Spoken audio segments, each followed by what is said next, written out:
2017, On the Table, was the first time Lexington really, engaged with that process. And I know for me, when I was at the Lyric Theater and Cultural Arts Center, we were really passionate about bringing folks from the community to participate in this event, because for many in Lexington, feeling as if their voice mattered, or it would even pierce through the folks who are overwhelmingly recognized.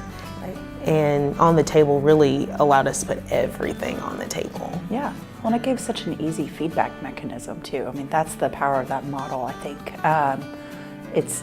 It's not just that it enabled people to have these conversations, but it made it so easy for people to get back and have their voice be heard. Absolutely. I think the social media aspect of it and that quick, easy feedback mechanism, you don't have to be a community activist in order to make a difference in this. This is something that anybody can do. Absolutely, absolutely. So I know at the library, you all had a very successful run last year. We did, and what was so fun was you got people from all walks of life. And we had one of our foundation board members came in and literally sat beside a member of our homeless community, and that's something that would never happen ordinarily. And it was so powerful for both of them to be able to hear what their experiences were and why they thought the way they did.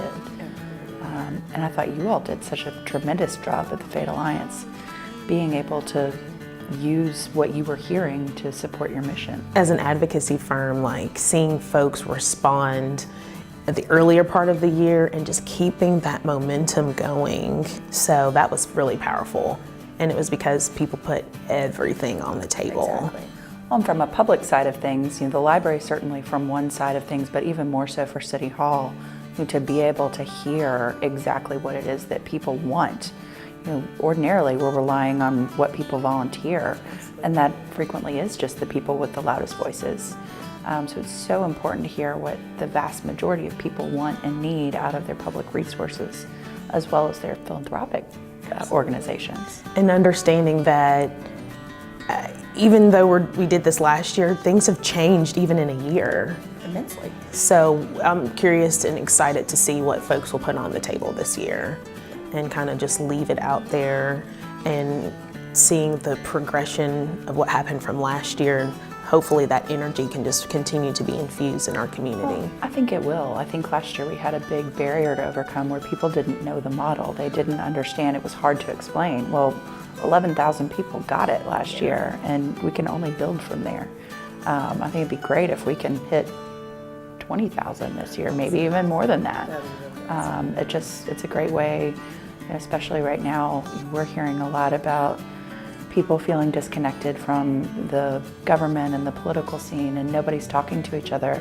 Well, this is a safe space, and how important is that, to be able to have a respectful conversation where you're not fighting with someone in the comments on Facebook. Exactly, and have it matter and have it go somewhere. It's not just a private conversation that you and I are having, but with a lot of hopes and aspirations. It's really concrete ideas turned into action. Exactly.